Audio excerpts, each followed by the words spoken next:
We talked about the cat, the $20 million, 5-year, one mission, splat.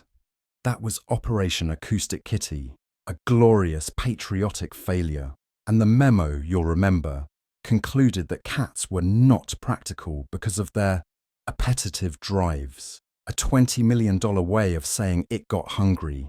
It was a beautiful bureaucratic train wreck, a monument to bad ideas. But here's the thing about the Cold War. A bad idea never, ever stopped them. While the CIA was busy in a DC park trying to convince a feline to betray its own nature, their cousins over at the Navy, they had a different problem, a wetter problem. The CIA was worried about conversations on park benches. The Navy was worried about everything else. The ocean, dark, deep, cold, and, by 1960, absolutely teeming with Soviet submarines, lost torpedoes and sea mines. The Cold War wasn't just being fought in the air and in the embassies of Europe. It was being fought in the silent, crushing darkness of the deep sea. And the Navy was losing. Our sonar was fine. But the ocean is big. It's full of junk. Finding one specific, non-exploding torpedo on the ocean floor was like trying to find a specific needle in a global haystack while blindfolded. And finding a mine? That was a job with a, shall we say, very explosive retirement plan. The Navy needed an edge. They needed something that could go deeper, see better, and work cheaper than a billion-dollar submarine. So, like the CIA, they held a brainstorming session. We need a better torpedo finder. What about a robot torpedo finder? Too loud, Alan. This is 1960. The best robot we have is, well, it's the CIA's cat, and it's currently unavailable. And then some bright spark, probably named Gary's nautical-themed cousin, Skip, had an idea. What if we don't build one? What does that mean, Skip? What if we hire something that's already down there? This, my friends, is the story of the US Navy Marine Mammal program. This is the story of how the Pentagon, fresh off the failure of the spy cat, decided to double down and recruit a dolphin. This is the file where the agency petting zoo stops being funny and starts being successful and, frankly, a little terrifying. The program officially began in 1960. The location, Point Mugu, California. The first recruit wasn't a sleek, trained super spy. It was a single Pacific white-sided dolphin named Naughty, and the original goal wasn't even to find mines. It was much weirder.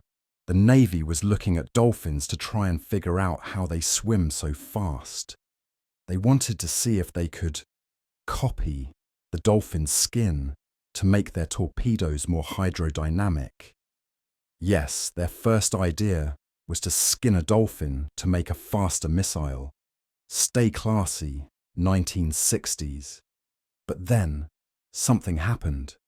The researchers, while studying Naughty, started noticing things. They noticed her sound, that clicking, that whistling. They knew about echolocation. Bats had it. But they had no idea how good the dolphin's version was. So they ran a test, a simple one. They would drop a dime and a nickel into her pool in the middle of the night, in total darkness, and they trained her to find the dime, and she did, every single time. They buried the dime in 3 feet of mud at the bottom of the pool. She found it. They moved the test to the open ocean in the murky, noisy water of the bay. They threw a handful of change, and she could find the dime. The engineers were speechless. their multi-million-dollar sonar systems. They were a joke. They were a kazoo compared to the biological symphony happening inside this animal's head. A light bulb went on. Skip, forget the skin. We need the brain. The Navy realized, why build a billion-dollar machine that's half as good when you can just ask the animal that's already perfect? And so, the program's objective made a sharp 90-degree turn. They weren't going to build a dolphin. They were going to hire one. The United States Navy Marine Mammal program was born, and they were holding auditions. This wasn't a conscription. Oh no, this was a voluntary interspecies secondment. They weren't capturing dolphins. They were extending employment offers to promising subaquatic candidates. The bureaucratic language in these files is just art. They brought in bottlenose dolphins. Why them? Because they are the Labrador retriever of the sea. They're smart, they're curious, and, most importantly, they are easily bored. And a bored dolphin loves a new game, and the Navy had the best games. Hey Flipper, want to play a game? It's called Find the Thing That Goes Boom. How do you train a dolphin for war? You can't threaten it. You can't court-martial a dolphin. You can't appeal to its sense of patriotism. This mine, Flipper, it was built by communists. Flipper clicks once and waits for a fish. The Navy eventually realized there was only one way to train a dolphin, the same way you train a dog: positive reinforcement, or, in plain terms, an industrial quantity of fish. The method was almost insultingly simple. First, they threw a metal ring into the water. The dolphin swam down, found it, and tapped it with its nose. The trainer blew a whistle, tossed a fish, and everyone was happy. They did this over and over until the dolphin could spot a ring faster than a kid finds candy. Then they swapped the ring for something new, a long metal cylinder, roughly the size and shape of a torpedo or sea mine. The dolphin, let's call him Skippy, noticed the difference but figured, close enough. He tapped it. Whistle, fish, jackpot. Skippy had learned the lesson. Find man-made junk, get rewarded. A simple transaction, but the Navy had a small problem. They needed the dolphin to find the mine, not detonate it. A single-use soldier is expensive, so they changed the rules. This time, when Skippy approached the mine-shaped object, the trainer gave a stop signal. Skippy hesitated, swam back and waited for his payment. The fish came anyway. The new rule was clear. Find the object, come back, get fed. No need to touch the explosive. Once that worked, the Navy added the final step. Skippy would find the object, return to the surface, and be handed a small floating marker. He'd swim back, drop the marker above the mine, and return for the mother lode of fish. With that, the Navy had a fully functional, self-guiding, all-weather, deep-diving mine detection system that ran entirely on herring. It worked beautifully, too beautifully. The dolphins turned out to be almost too capable. Their sonar was so advanced, they could detect a mine buried under 6 feet of mud, but their eyesight was only average. Worse, they were easily distracted. A dolphin might abandon its mission halfway through if a school of tuna happened by. So the Navy went recruiting again. Enter the California sea lion, the overachieving cousin nobody talks about. If dolphins are Labradors, sea lions are bloodhounds. They have no sonar at all, but their eyesight is extraordinary. They can see clearly in dark, murky water where humans see nothing but soup. And they have something dolphins lack: usable flippers. Most importantly, they are simpler creatures. A dolphin might philosophize about the nature of fish-based incentives. A sea lion just thinks, do the thing, get the fish. The perfect employee. The Navy outfitted them with a special recovery clamp, a pincer-like device attached to a line. The mission was simple: find the lost torpedo, swim down, clamp it, return for the fish. It worked so well it was almost suspicious. The sea lions recovered hundreds of lost torpedoes, training mines, and other classified items. Each torpedo saved the Navy $500,000. The sea lions paid for the entire program in their first year. They were, by every metric, the most cost-effective assets the US Navy ever trained. This wasn't a joke or a failed Cold War experiment.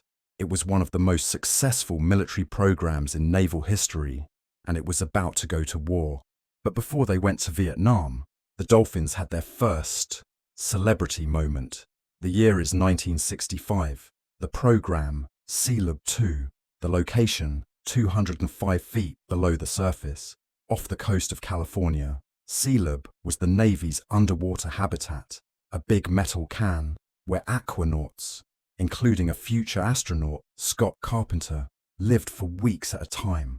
It was dangerous. It was experimental. And the Navy had a new team member, a dolphin, named Tuffy.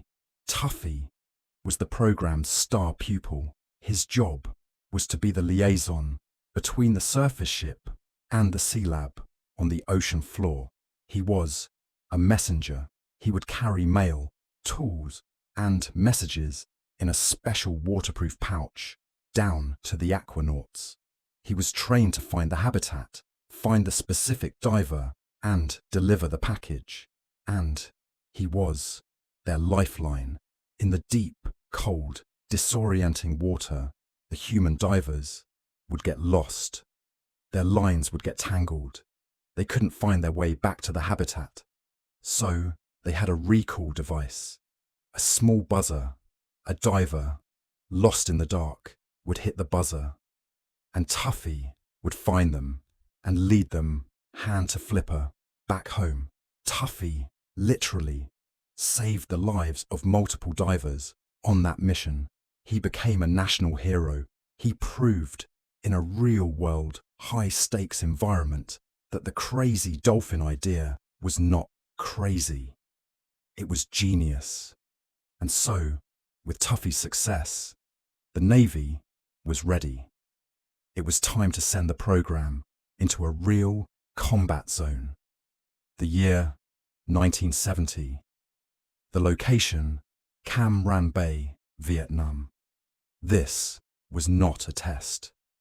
The bay was a massive US naval base, and it was a massive target.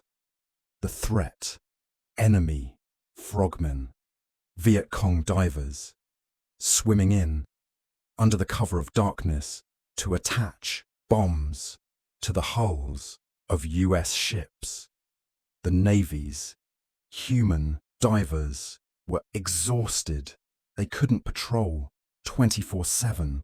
The water was murky, so they sent in Team 1, a group of 5 dolphins. Their job, swimmer defense. They patrolled the harbor around the clock. They never got tired. They never got bored, and their sonar could pick up a swimmer from hundreds of yards away in total darkness, in the murkiest water. The rules of engagement. The dolphin detects a swimmer. It swims back to its handler on the pier. It taps a red paddle. A boat is dispatched. The swimmer is intercepted.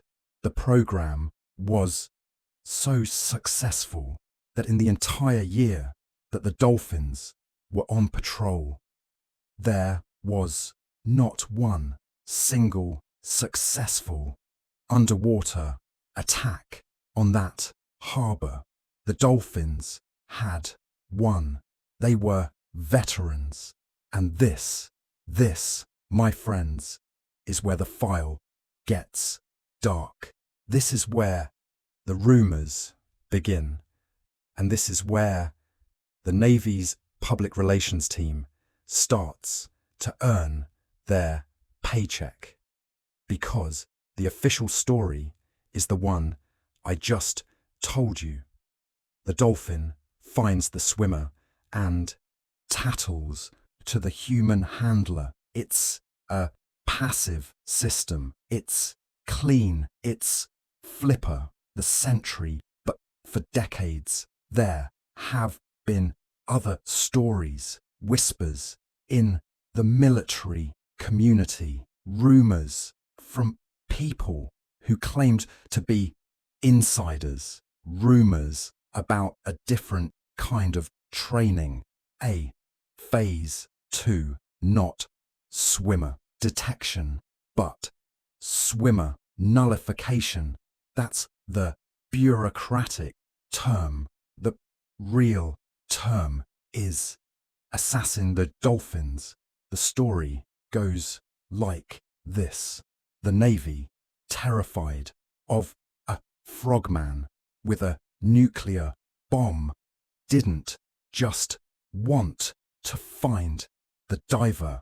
They wanted to stop them instantly. So, according to the rumors, they developed a new toy, a special harness for the dolphin with a long hypodermic needle mounted on its nose, a needle attached to a high-pressure CO2 cartridge. The new rule was not come back and tattle. The new rule was find the swimmer, stab the swimmer with the needle.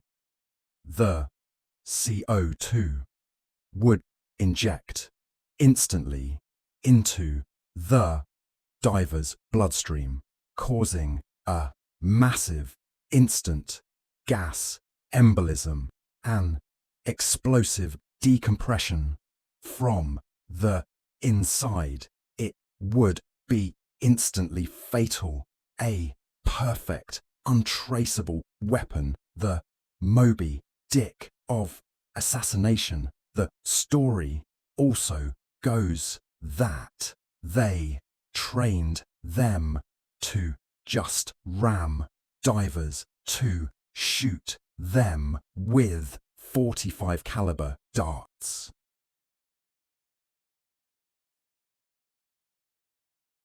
These stories are everywhere. They've been in books, they've been in magazines, they've been whispered by former trainers who swear it's true.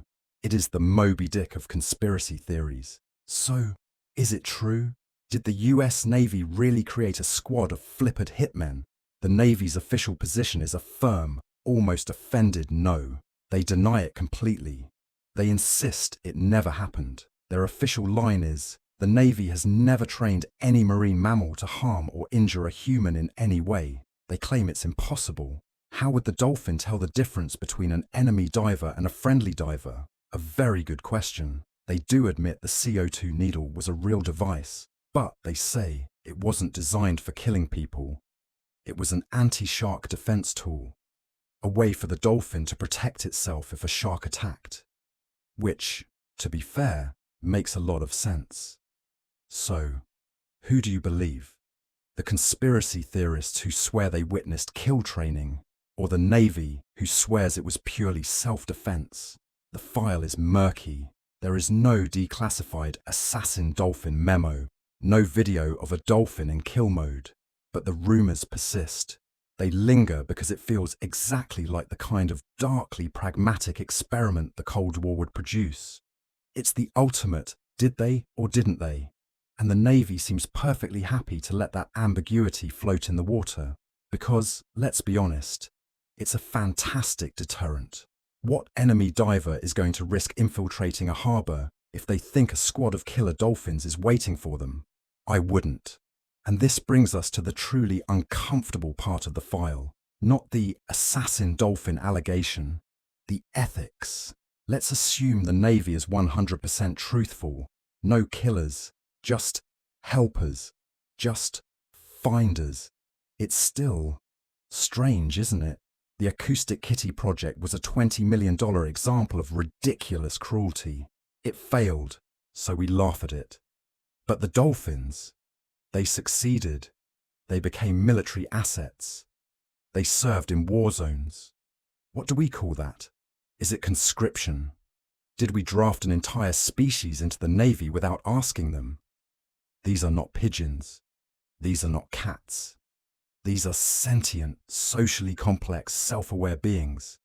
And the Navy owns them. They are government property, equipment, biological assets with serial numbers and value tags.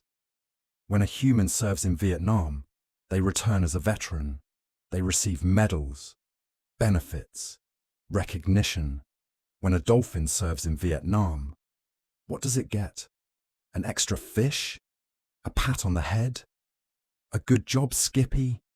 It's a deeply uncomfortable moral grey area. And it's still happening. This isn't a history story. This is current events. The US Navy still operates the Marine Mammal program. It is active. It is funded.